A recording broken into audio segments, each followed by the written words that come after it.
All right. Good afternoon, everyone. And welcome to this fantastic session that we have lined up for you this afternoon. It's my pleasure to introduce to you Dr. Heloise Meyer from the South African Research Network, SANREN. Heloise is an expert in incident response, forensics, and a nationally rated researcher. And she works at the SANREN CSIRT, the incident response team. So she's at the cutting edge, she's at the coal face of this. And it's absolutely an honor to have you here, Heloise. Thank you for joining us today. Thank you so much for the warm introductions. It's really a pleasure to be here today. When you're ready, you can share your presentation and kick off. Certainly, I think it's already on the screen. Yes. Excellent. Let me not just show different stuff. There we go. Excellent. Thank you so much for the opportunity today. This is really, perhaps it might seem if one looks at a bit of my background, it seems a bit of a different kind of topics I'm talking about specifically today, but I do have quite a passion for social engineering, and I think since I've delved deeper into incident response, working in the CSIT environment, one often expects, it's all these technical exploitations, how people break into the environment, exploiting vulnerabilities, it's all these difficult things. But at the end of the day, usually, mostly, we've seen it's the common thing like social engineering. And then now we have the rise of artificial intelligence. It's been with us for quite a few years, but the impact it's been quite significant over the past few years. So it's interesting to see, taking these two fields and see where we are going. And hopefully out of today's presentation, I really hope all the attendees can just take perhaps one thing away. If they can just brace themselves and defend better against these attacks, then I've achieved my goal for today. So there we go. So just a bit of a brief background. I've been 14 years, I've been working at the CSIR, so the Council for Scientific and Industrial Research. Most of that time I delved in mostly R&D kind of work focused within the cybersecurity domain. And there's often a question, how did you get involved in cybersecurity? And I must admit, when I studied, that wasn't really the end goal. It's through the projects that I got exposure to cybersecurity, and it just really sort of tickled my fancy. And now I'm stuck in this field, but it's interesting, it's exciting, it's hard work, I must say. During that period, I also completed my PhD in computer science. There, I focus more on the smartphones, looking at the authenticity of smartphone data. Also, a field that I'm quite passionate about is forensics, digital forensics. So with the move over to the South African National Research Network, specifically within the incident response team, it's a bit of, still having a bit of the forensics aspect, doing the incident response. It sort of encapsulates quite a big field within the cybersecurity domain. So it really keeps you on your toes. And then another aspect that I probably won't delve in today, but perhaps I suspect there might be students attending that have heard of this before. I'm also the lead organizer for the annual Cybersecurity Challenge, also a passion area of mine, to build human capital development through student competitions. So that's briefly on myself, my background. Now, the focus for today is let's just dive in and ask, why is cybersecurity a problem? And I think the list is perhaps quite long. We can speak about it days on end, to be quite honest. But from there, the move will really be into looking into the human aspect, touching on social engineering, and then more specifically looking at principles of influence, the impact of cognitive bias, in terms of social engineering. So these might be a few new terms that you guys might get exposure to, but I'm pretty sure in a day or two from now, when you receive an email, you will look perhaps a bit differently at that email. And then also, we're in the 21st century, is cybersecurity a bigger problem than it was perhaps 20, 30 years ago? looking at the impact of artificial intelligence on social engineering. And then I want to conclude perhaps with a few, I tend to call it soft skills. These are really the takeaways I would like the audience to take away from this particular presentation, and then just a few final thoughts. So diving right in, why is cybersecurity a problem? Like I said, the list is quite long. I mean, if we look at just software, and I mean, in my perhaps short career of 15 years, I've done also software development. I have a bit of background in that domain as well.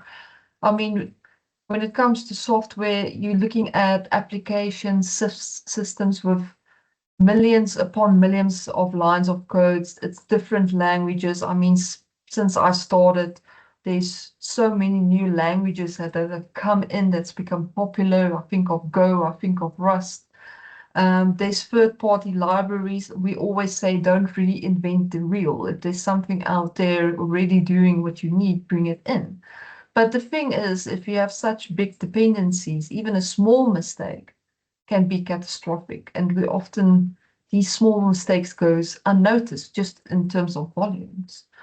Attackers, let's be honest, they have an advantage. We as defenders need to look at systems. We need to secure every line of code, patch continuously, monitor constantly, but attackers just need that one error, that one break in the code, and they can get in.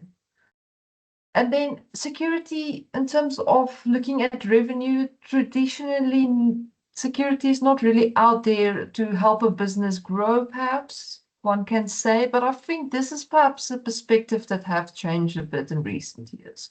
You know, in past, security has been seen as being perhaps a bit costly. It's been perhaps even optional.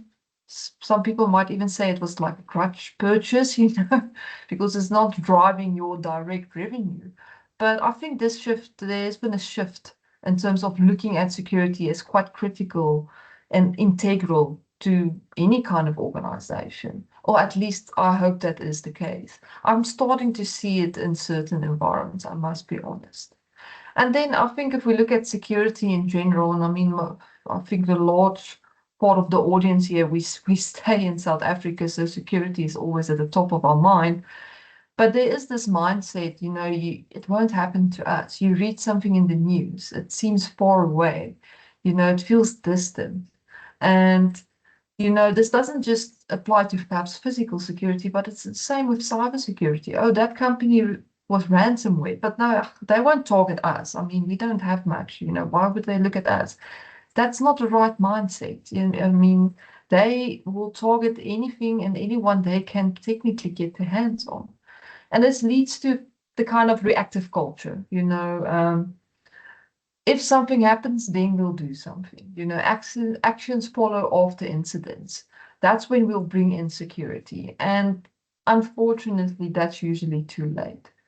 And then getting to the humans aspect. I mean, we all know we're all fallible. We all make mistakes. We're all human. That's always what we say. If we made a mistake somewhere, we're all just human. It happens, you know. We still click on links. We reuse passwords.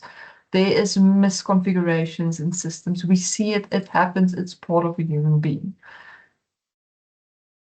So keeping sort of a bit of a tab on the human aspect, if we look at humans from system builders perspective, we've just spoken about humans being, you know, making mistakes, being fallible. You know, we're not, you know, we do make mistakes, for the lack of a better word, on that particular point. So we do introduce risk. We make logical errors. We perhaps do copy and paste mistakes. You guys won't be quite surprised to see how often this can cause problems. I mean, you're busy developing a program, you need to have an API key within your development environment. Oh, I just quickly need to test it. You perhaps add it to the code, and before you open your eyes, it's part of the production. It's out there in the public. Things like this unfortunately happens. We're under pressure, you know, or your organization you're working for, you know, they want to see results. That's unfortunately the main focus. They are not really going to award you because you spent 8 hours extra to thread model your specific application to make sure it's secure. They want to make sure, oh, does it have all the necessary features? And that's just sort of the human aspect again, you know. That's what's going to bring in the money, is having the features, not necessarily the security behind the scenes. And then perhaps this is more closely to home for me specifically, you know, speaking from a defender's perspective. Alert fatigue, burnout is real. For those that might be working within, especially if you work in incident response, you know, environment, even within SOC environments, you know, security operations centers, this is real, and we're starting to see more people looking into this, what is causing perhaps all of these alert fatigues, the burnout, how can we address it? But I mean, perhaps the one aspect is there is staff shortages as well. And this initiative where I am presenting today is absolutely excellent to perhaps address this one shortcoming. You know, let's get more people in cybersecurity that we can just be better defenders as humans. So the human aspect of cybersecurity exists because at the end of the day, security is about people making decisions under pressure. You might not think you're under pressure, but if you look more closely, you will realize that yes, that is indeed the case. And this is where social engineering comes in. I mean, we're speaking about the human aspect, making decisions, security decisions under pressure. And this is where social engineering, the science of human hacking, comes in. Now, I can't talk about social engineering and not mention Kevin Mitnick. I hope there's perhaps a few attendees on the call that have perhaps heard of Kevin Mitnick. The question is always, is he famous or infamous? I mean, if you go read up on his history, it's up for you to decide in which perhaps side of the court you fall. But essentially, he went from a basic phone phreaker. So phone phreaker was the guys, I think it was in the 1980s, even before my time, but they actually got this, it was the little whistle you got in Captain Crunch breakfast meals, that you get this little plastic whistle, and they use this whistle to make free long distance international phone calls because the the sound, essentially the frequency made by that particular whistle was the same frequency used to allow for these long distance phone calls to be made. Quite interesting. Early hackers, and back in those days, this is actually what they did. They had 3 international phone calls. But he actually went on in terms of his, let's say, hacking career. He eventually ended up on the FBI's most wanted list for hacking. I mean, he broke into quite a few systems. He was never out there, in terms of my understanding, for financial gain or really causing harm. I mean, you can argue if you break into a system, you can cause harm, but it's more about the adventure, you know, that adrenaline rush, you know, when you finally get in. I think that's sort of what drove him. But yes, in 1995, he was caught, forced to serve a few years of hard time. And then, ironically enough, once out, I think this was more in the 2000s, he became the CEO of his own company, Mitnick Security. And they focused specifically a lot on social engineering. And he also worked as the chief hacking officer at KnowBe4. So a very interesting character. Unfortunately, he passed away a few years ago, but I was fortunate enough to attend a few of his talks. So I would really advise everybody on the call, just quick Google Kevin Mitnick. It's quite interesting. So some regard him as sort of the father of social engineering, but to be quite honest, I think social engineering comes quite a long way. So what is social engineering? You know, there's many definitions, and I don't really want to bore you with long academic definitions, but I want to touch on a few and more highlight specific words, you know. So they will say social engineering is the act that influence a person to take an action that might not be in him or her best interest. It's the art of manipulating, influencing, deceiving, you know, to gain control art of deceiving. We see deceiving again, obtaining unauthorized access to gain confidence and trust. That is truly, when you speak about social engineering, that is the words that should come to mind: influencing, manipulating, deceiving. It's the art of human hacking. And I want to sort of, almost, dare you guys, or, just ask if you just sometimes when you watch certain programs, if you watch certain movies, or even in your everyday life, you will, if you look closely for certain of these aspects, you start seeing them popping up quite often. And you realize how often social engineering is used just in everyday life. It's quite interesting. One can't speak about social engineering and not talk a bit about phishing. Phishing, I mean, can be seen as a subset of social engineering. It's probably the most common form that we encounter, at least within a cyber domain. And I know some of you might be rolling your eyes and say, oh goodness, phishing again. Haven't we spoken enough about this? And I'm going to be quite honest, I don't think so. I think phishing, has been seen as quite a big problem in the past, but there is perhaps a bit of a mindset that there is tools and technologies in place today that this is not really longer a concern. We don't really have to worry about this. Perhaps in a certain way that's true, but I hope through some of the content I present today, you guys will realize that that is not necessarily the case. Phishing and perhaps social engineering more has evolved, and it's becoming increasingly difficult to combat. Tools, technology is not enough, at least in my opinion. There is other skills, other tools, other techniques, softer skills that we require.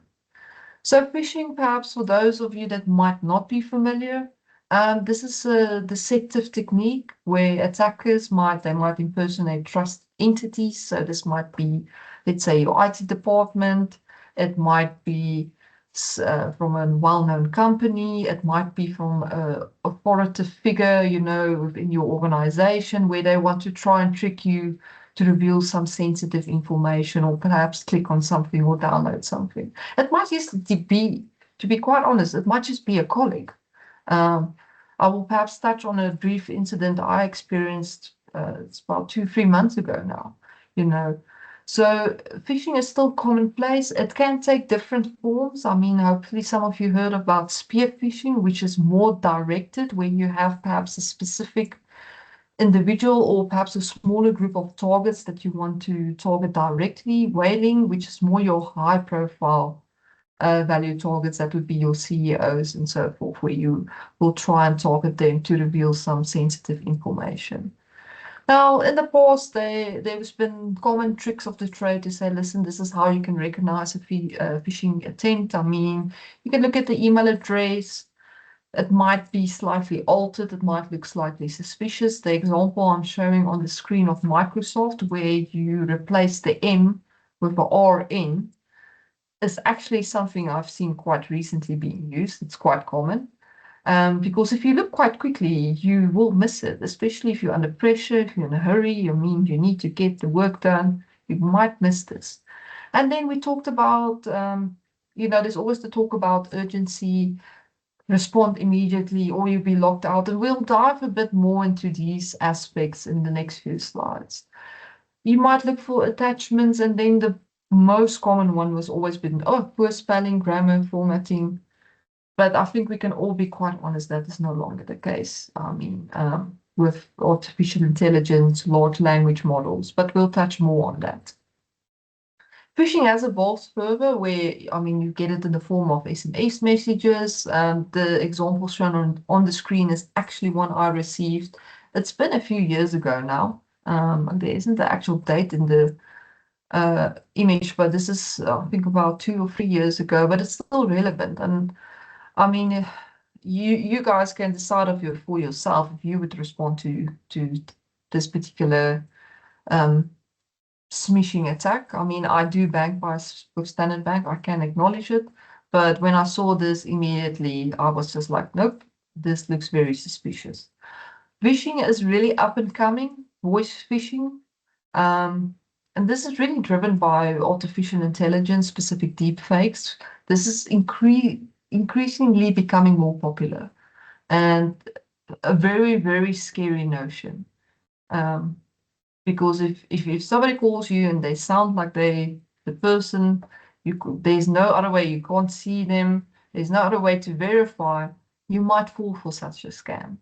So very difficult to combat, but hopefully there is a few perhaps tips and tricks I can give you guys at the end of this presentation.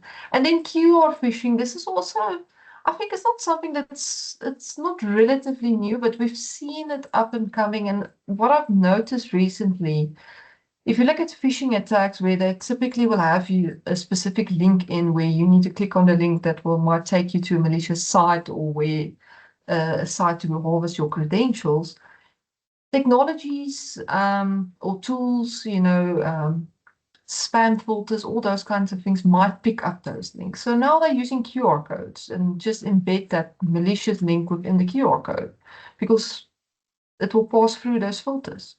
So we've seen this increasingly more. So if you do receive an email with a QR code, and it's not common practice, I would advise you already be a bit suspicious.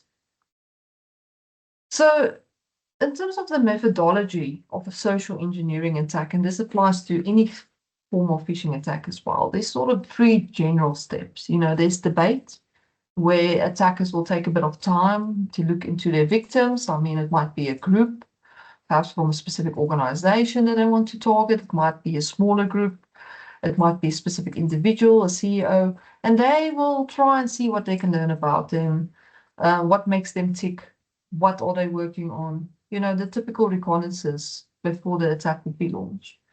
Then the hook, and this is the critical part, and this is the part where I will dive a bit deeper in, is to deliver this sort of attractive phishing email or attractive message that will grab your attention. And there's various aspects they will use to get your attention. And then finally, the catch is you basically fall for that hook, and you engage with that particular, being it a message, a SMS message, or even a phone call. And I mean, you start perhaps engaging and giving away information. But if we look at the hook specifically, and let's just dive a bit deeper to see what information or what tactics they will use to get you to fall perhaps for these kinds of attacks. Now, in the past, the most popular sort of description of these kinds of avenues used by attackers has always been, they talk about it as the principle of influence, for social engineering.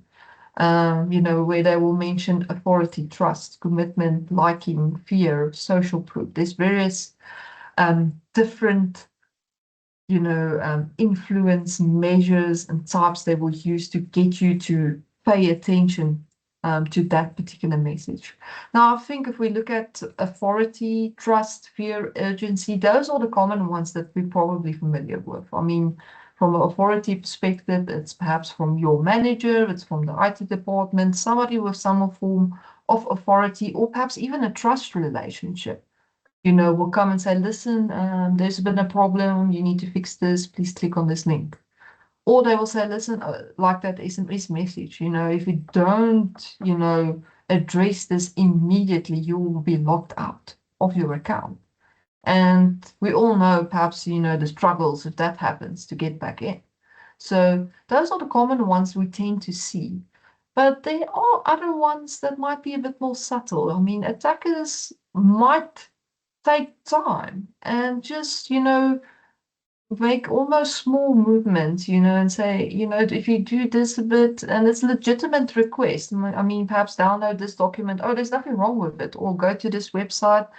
It's secure. It's a legitimate website. So they almost then build that trust, and then later on, because you already have that trusting relationship, they will say, oh, here's a bigger request. You need to download this document, engage with this, and that's the actual attack. Similarly, they might just play to your liking and, do compliments and say, oh, you're such a good employee. We've seen you've won all of these awards, they build that kind of report.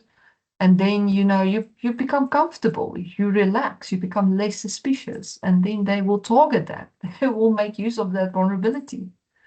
And then lastly, social proof, and this is, again, it's just a human aspect, everybody has done this. Everybody has downloaded this document or completed this form. You must now also do it. And you don't want to be the odd one out. You don't want to, go against the grain, if I can almost say it like that. So you end up, because it's sort of socially accepted, at least per the communication, you end up falling for the attack. So this has been the typical ones, I mean, if you go look at social engineering and how they sort of target their attacks, principle of influence through trust, authority, fear, social proof, that's sort of been always the route they've used. But we've seen also now a bit of a shift in terms of looking at the cognitive bias. So just outside of this normal attacker tactics, there is unfortunately just some human traits. It's inherent in all of us. And I think if you stop and just think a bit about these ones, you will realize that you probably have fallen for some of them. They're part of your everyday life. It's just part of being a human being. And these sort of traits are just making us vulnerable, unfortunately, for these attacks. So cognitive bias is essentially these convenient intellectual shortcuts that we make just to streamline our decision-making processes. We've talked about working under pressure. There's so much we need to do every day. There's emails coming, phone calls. Everybody's request is urgent. We all struggle to process that information, and we've built in these little shortcuts within our brain just to perhaps even code, just to make it easier to process this information, especially under pressure. Attackers have realized this, and they are exploiting these biases. I mean, we all know you should be on the lookout for something that's perhaps urgent, or there's perhaps a bit of fear in those emails and all of that. But what if it's something that you expect because it's normal practice? How would you then react? It's normal, you expect it every day. Here it comes, it's almost like being in a robotic mode. You're just going to go through the motion. So they're using these shortcuts that we've developed now to, change the narrative of these attacks and sort of more exploit these psychological elements to gain in terms of, us divulging sensitive information. So there's quite a few, but I've just sort of decided on the 5 year, and perhaps the 5 years, perhaps because I've also experienced them, or at least have seen them in practice. And we've talked a bit about habit now. I mean, if it's an activity, a request, or something you expect on a regular basis, it's constant, it's coming in.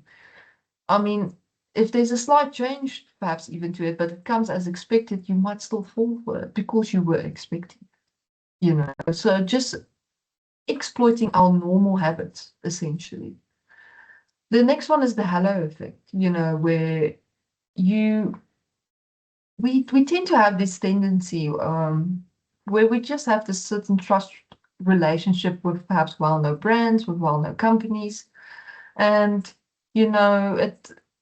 because, I mean, let's put it like this. Perhaps I can jump into my example here. So a few months back, I received the email from a colleague. So it's a colleague from my organization. I know the name, no problem. It doesn't seem suspicious at all at first. So you sort of already at the point where you just want to engage. But then I saw what the email, or at least the project it was referring to, and that's what made me hesitant, because I realized, but I'm not engaged and involved with this project. So even though it was a familiar organization, it was a colleague, you might tend to feel there's trust, you might feel comfortable, let's engage. I mean, the colleague won't send something that's malicious. And unfortunately, in that specific scenario, there is a few colleagues that fell for that one, unfortunately, because there was this essential trust. It's a well-known brand. It's from your organization. I mean, it's a colleague So it passed through all the filters, that particular email as well. So it's so difficult. I mean, guys, I can spend hours talking about this. But let me go to the ostrich effect as well, where it might be a case, oh, we see you've got a lot of problems on your computer. You need to fix this. You don't want to be the odd one out again. You don't want to be the one causing problems. So essentially, you fall for this attack to avoid causing problems. Then loss of aversion. I mean, from a financial perspective, we're all perhaps sensitive. We all work hard for our income. I mean, if there's a threat on it, we tend to react, especially with urgency, and they tend to exploit that. And then the last one is perhaps the most interesting one, the curiosity effect. And this is perhaps the one I also struggle the most with, especially if you get an email. You think it's suspicious, there's red flags, but you want to know, you want to see. So you tend to fall for it because you're just curious. Maybe this is legit, maybe I can win something. So these are the things that we need to be on the lookout for. These are the things that the attackers are exploiting. So this brings me to, is cybersecurity a problem or a bigger problem in the 21st century?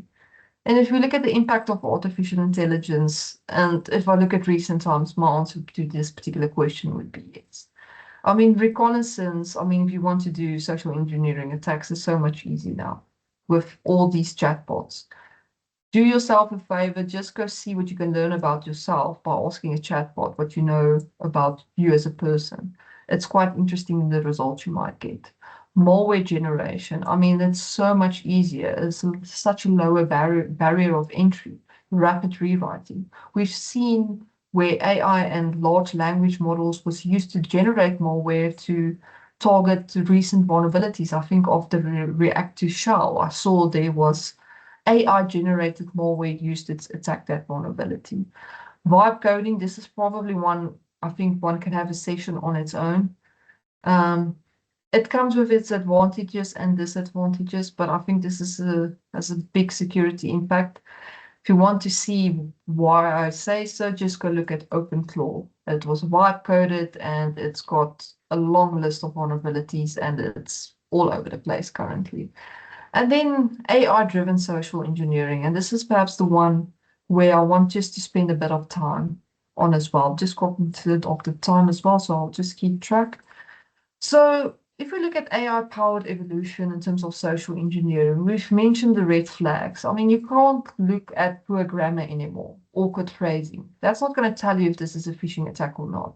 I think we've all taken something we've written or ChatGPT up. Can you just tweak it, make it a bit more professional, and you get it out nice, clean, all sparkly, so that's no longer a case.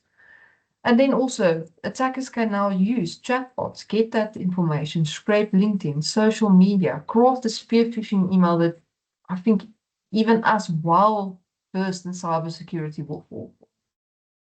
And there's the 5-5 rule, where in the past, for human attackers, if they wanted to perhaps do a phishing attack, it would have taken quite a significant time. Now, 5 prompts within 5 minutes, you can have your attack. Boom, bam, no problem, So, and it provides them with such a higher success rate. And they can often tweak these attacks. If it gets flagged with a spam filter, you could just go back and say, listen, tweak this a bit, and it will go through perhaps in the next round of attacks.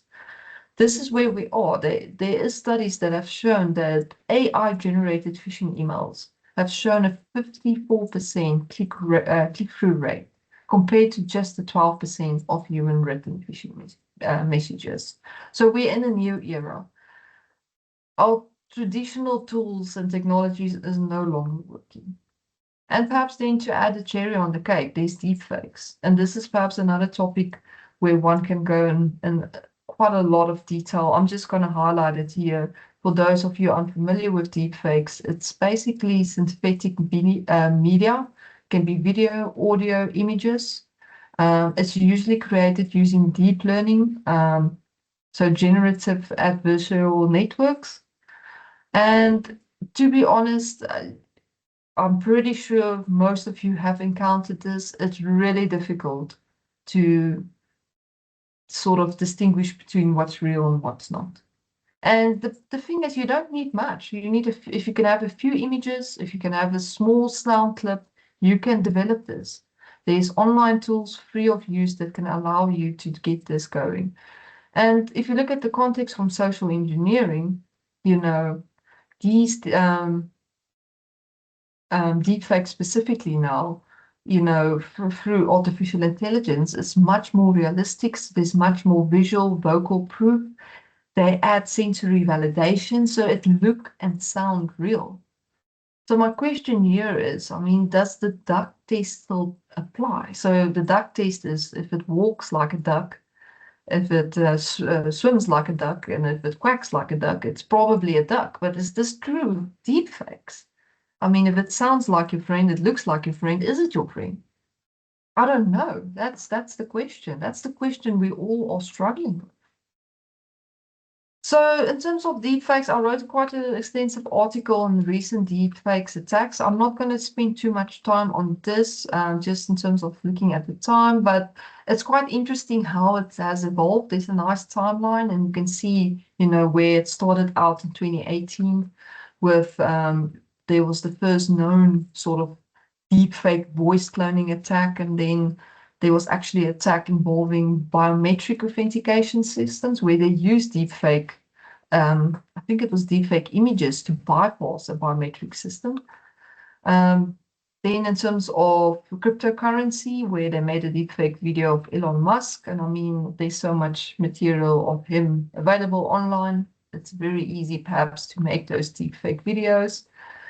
Then it also reached our borders in 2023 with our known first deepfake attack. Quite an interesting article, that one. And then the one I quickly will stop on in 2024, so about 2 years ago, there was a very sophisticated attack where it was a video conference. Everybody in the call except the targeted individual or the targeted employee was deepfaked videos. And essentially, this attacker walked away with $25 million through this particular deepfake attack. I think he convinced some transactions to happen, if I recall correctly. So this is no longer fiction. It's happening out there. It might not yet be as close home to us as individuals, but I've always said, even back in 2017, when I first sort of dived into deepfakes, it's coming. And this is showing the trends. It's there, and AI, in terms of chatbots, large language models, just made it so much easier. So how do we combat AI-powered social engineering? So, I mean, it's quite clear AI has altered the landscape. We can't use the same techniques as before. And then if you throw in deepfakes, it's just makes it nearly impossible to distinguish friend from foe. So the hard truth that I think we all must accept is nobody is 100% secure. It's unfortunately just not possible. There is things that we can do.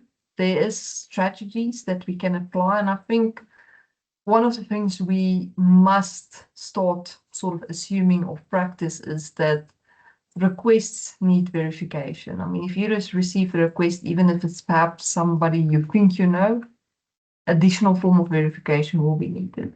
We need to stay up to pace with the latest phishing trends and AI-driven tactics, because they will change the way we combat them, tools that we need to apply, and how we actually, if I look from awareness campaigns, how do we drive those ones? Because just telling people, oh, look for poor grammar and phishing emails is no longer applicable. We've spoken about QR codes, I mean, this stays, clicking on unknown links, keeping your credentials secure. I mean, all those things are quite applicable still. The image I've got in there is quite interesting because AI sometimes also fails. And for those of you that can look perhaps closely, it's a bit small, but perhaps you can catch it afterwards. AI still makes mistakes. It's quite curious, the language errors it made in that particular email, but still relevant image, I think. So, as I've promised, I want to leave you guys with a few soft skills. And I think if we think of cybersecurity, we always think technical, we think hacking, hands on keyboards, but that's not always the case. Soft skills, I'm seeing from my perspective more and more. So we need to apply critical thinking. I say pause. I mean, if you get a message, an email, just pause, even if it's briefly, for a few seconds, asking yourself, do you know this person? Are you expecting information from this individual, even if you know him, or do you expect something? If there's a project or task mentioned, are you actually involved with it? And then, is there really a need to view the information or respond to them? And I think if the answer is perhaps yes to all of the above questions, but there's still a bit of hesitancy or something that makes you uneasy, then perhaps just try a different channel and say, listen, jump on MS Teams on the chat function. Say, listen, guys, oh, I received this email. Did it really come from you? What's the expectation? I mean, I think there's no problem just to have that additional form of verification. So it's having this radical sort of skepticism, a verify first mindset. Just stop, verify first, perhaps, before continuing. We've spoken about the principle of influence, the cognitive bias, we need to look and see if they are present, And I think you must also flip it when we do present emails, write emails, do these kinds of requests. Perhaps we also need to be careful that we don't, by mistake, sort of incorporate these biases or, unnecessarily include something that's, a form of urgency or, perhaps misuse, perhaps a bit of authority. We need to also be careful for that as well. If a message makes you feel panicked, rush, even if the grammar is perfect, we know it's going to be, we live in this era now. There is a red flag already, and that's where the verify first mindset should kick in. Use a different channel, verify. And then also think about your digital footprint, because what you leave out there is what they will use against you. And I think a good example I can just perhaps give you is where I need to be perhaps careful looking at my own security, where I can be targeted is I have I've got a strong following in terms of the cybersecurity challenge, the competition I host. There's a lot of information I post there. So that's an easy target avenue that they might use against me. Saying, listen, oh no, we can give you a sponsorship, or here's some information on free challenges, and because I'm in that environment and perhaps always looking, and we talked about the pressure, I might fall for it. That's my digital footprint. That's where they can target me. So that's another thing you need to bring in, to think, oh, okay, I've got a lot of info about this project out there. How can they misuse that against me? That kind of thinking. And then prevention isn't just about detection. It's about fostering a culture where reporting is normalized. I see, and perhaps in my organization specifically, there's sometimes a bit of a fear to report on these things because the fear of being wrong. You don't want to look foolish. And I think we should overcome that. I'll rather report, it might be a false positive, but I think there's enough ammo, I want to say, that you can use, that there will be very few false positives still reported. So these, I hope if you guys can take anything away from this, it's just the soft skills, just to start, just think a bit differently in terms of this era we're living, because we're all targets at the end of the day. So my final thoughts, social engineering works because it's human-centered. I think we should stop looking at humans as the weakest link or the problem. We're part of this environment. We're living in this domain, working in this domain, unavoidable components in this social technical system. Humans are always going to be there. I might think people will say, oh, AI is going to kick out some humans. Don't think that's the case. We're always going to be here. We're part of this. So, security failures will occur when systems are designed as if humans are perfect. We're not. That's part of being human being. That's normal. So that will happen. And essentially, that is why also cybersecurity is everybody's responsibility. We all need to take and own that responsibility. It's no longer, oh, it's the IT department, oh, it's the CSIS department. It's everybody's responsibility, because we're all human beings. We can all make mistakes, but perhaps you at the end, when you receive that email and it's gone through a few mistakes, but you can pick it up, you're the one that can perhaps prevent that attack. And those are my final thoughts. Thank you so much for this opportunity. I hope there's some time for questions. I try to make sure I keep a bit of time left. Thank you so much. Thank you. Thank you. So, Heloise, Yeah, that was an amazing lecture. The students have been very, very busy engaging. We've got an amazing audience sitting in here today. So I'd like to thank you very much for that wonderful lecture. The students, you can show Heloise some appreciation. I think it was fantastic. And yeah, I would like to get through some questions from the student body. They've been asking the best questions today. So one of them is, how does a QR code become malicious? So I've actually got about 5 questions for you, so just to give you an idea of yeah.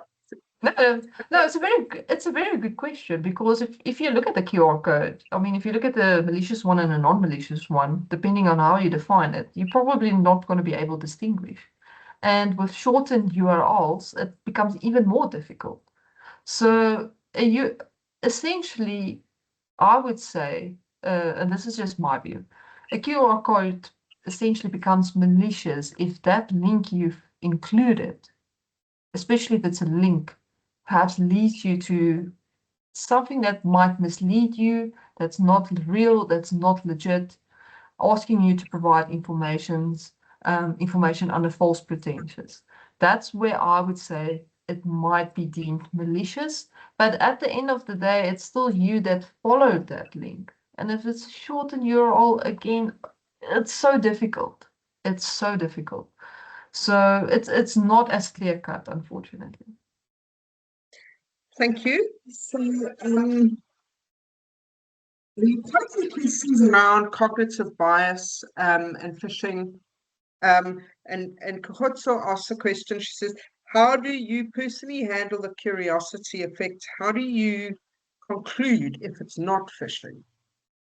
That's also a good question. So for me, partly because I work in this environment, I mean, I will often receive emails from my colleagues that say, listen, we received this, is it phishing or not? So there, the curiosity, is served by actually doing the work. But what I would tend to do is, if I receive something and there's a bit of suspicion, I tend to work in a safe environment, work in a virtualized environment. I always have a virtual machine available somewhere where I can then take that URL, take that document, that attachment, and just play with it, at least in a sort of semi-contained environment where I feel comfortable and where I have the necessary tools and tricks where I can play with it. But that's from my working perspective. But under normal circumstances, we're always curious to say, did this really come from this particular individual? And sometimes it's just best to ignore. That's my best advice. If there Yeah. was if there was no expectation to receive something like that, rather ignore. Hold your curiosity under bay. Yeah, I think that's it. If you don't know, don't go there. Next up, actually a good question. Does traditional antivirus software actually help against AI-driven threats?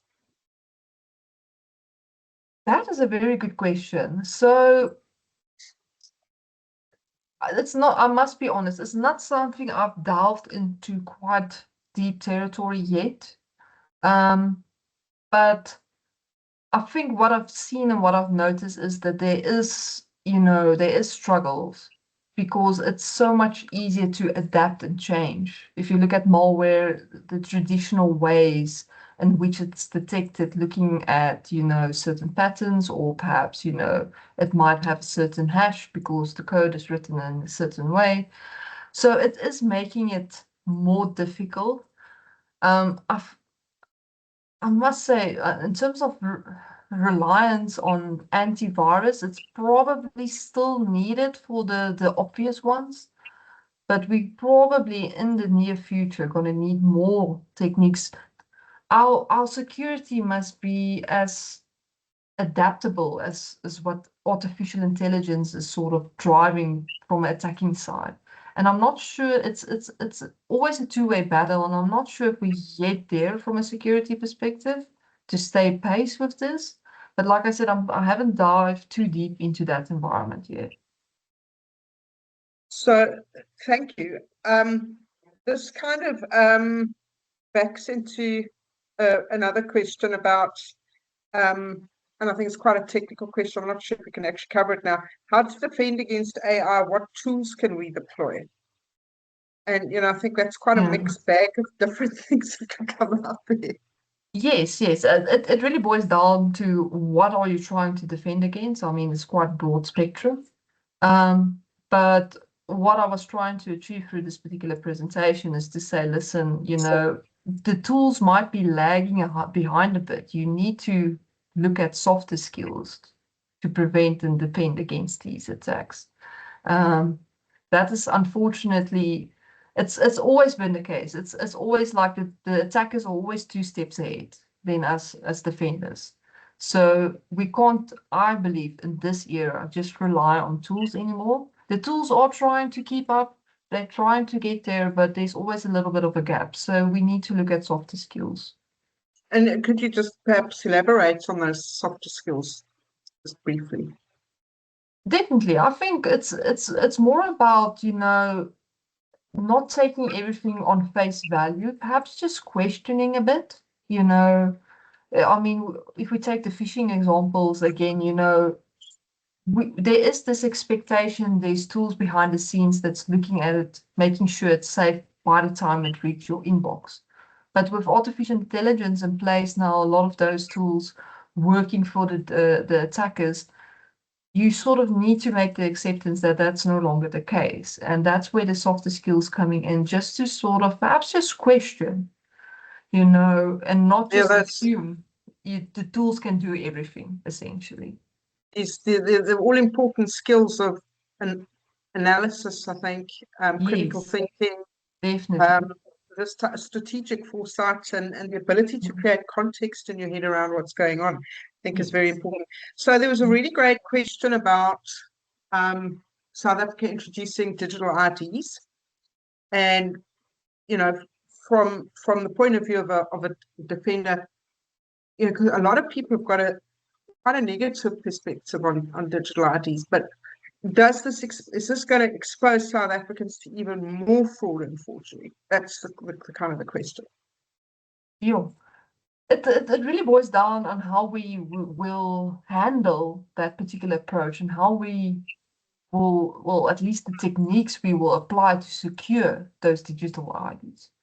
Making sure it can't be, cloned or altered in deceptive ways, So we need to make sure, that we have the appropriate tools and technologies there in place to secure it. And now I'm talking a lot about dependencies, again, about tools and technologies. But if it's going to move into a digital era, in a digital environment, I mean, if you look at your physical ID, you know you need to protect it. You keep it perhaps in your purse or in your wallet. You know the struggles of getting a new one. So we've talked about the mindset. You need to secure this. And we need to understand this is going to apply in a digital environment as well, perhaps from a different angle. That will certainly be needed. And we're moving into an era where more and more things become digital, so it will happen. There's no stopping it, unfortunately. Yeah, I would say in favor of digital IDs, it's just too easy to kindly replicate Yeah. people's ID documents, passports, etc., and to walk into a shop with a bogus ID and actually take out you see stories of people having houses bought in their name or cars or Yes. all sorts of things. So I think actually it's going to be a step forward, and I think encryption probably Yes. whatever is put in there as well is going to be. So here's quite an interesting question: is shoulder surfing a form of social engineering? Yes. Great. That's indeed the one. So that's all actually, I think also a quite interesting one. And the other one, is what do they call it? It's essentially another form of social engineering, is where you would sort of, how can I put it, look around if there's a trash can in an office space and you sift through for documents. Even that's a form of social engineering. So they come and we've spoken mostly about the sort of the digital aspects, but the one thing you can be on the lookout for, and this is one that I always feel uncomfortable, but one I've probably fallen for before, is if you at the office, you want to enter, you've got your access card, and somebody comes say, oh goodness, sorry, I forgot my access card, or it's in the card, one kilometer, parked a kilometer far away or something. They sort of just ask you, can you come in? You know, can you let them in? That's also a form of social engineering, you know. So Yeah. there's So a the lot of physical, different forms. Yes. yeah, no, Yeah. absolutely. Okay, so the last question, and it's a real bomb. I like the question. Do you think South Africa is prepared for large-scale cyber attacks on critical infrastructure like banks, telecoms, or power systems? Oh goodness, that's a very difficult question to answer because Yeah, yes. okay. So so to perhaps to give this the safest answer, I think there's a lot of work that's been done for us to try and put measures in place, be prepared for such kinds of attacks. To what degree it is, I'm not fully sure, but I do believe, at least that's my view, I do believe will have at least some capacity, you know, to, if there is such attacks, to circumvent and defend against them. I do believe there's actually a lot of, I think, talent and perhaps even hidden talent within South Africa when it comes to the cybersecurity domain. So I think I'm going to be positive we will be able to defend. Yeah, and for me, I think it comes down to possibly better public-private partnerships as well. Yeah. I think there is a lot of talent out there, talent in government and talent in the private sector, but I think we could align better to get more from the quantum of our expertise. Definitely. Heloise, honestly, the students really enjoyed your lecture. They've shown you lots of love in the Q&A, and we know you're a very busy person and defending critical infrastructure as well. So we'd like to thank you for coming here and participating in this. One student did ask about the Sanren competition, the student challenge. I think that normally takes place at the end of the year when the DST has its big conference, am I right? Yes, And yes. that is for university teams, am I correct? Yes, yes. The students, if there's questions, I've got my email on screen. They're welcome to reach out about the competition There's at any 2,000 time. students in this room. Yeah. So you can draft an answer if you want us to, and we can actually circulate that for you. I suspect some of them have been past participants, and hopefully some of them will reach it through other avenues. But if there's there's a website. I mean, you can just Google CSC. You should get there, and that should give you all the information. Heloise, you were brilliant. We're bang on time. Thank you so much. And yeah, we feel things are in good hands. So thank you for being here. To the students, a lot of you have asked questions about, is this lecture going to be watchable? Yes, it is. It's going on the YouTube channel. I'm going to ask for that to be pinned in the next lecture at the top. Just save that, please. So that's where you can find the lectures and rewatch them and go and get even more golden nuggets out of them. And you guys can go away and have a coffee break, and we'll see you back here at 5 o'clock. Thank you, everybody. Thank you so much. Thanks.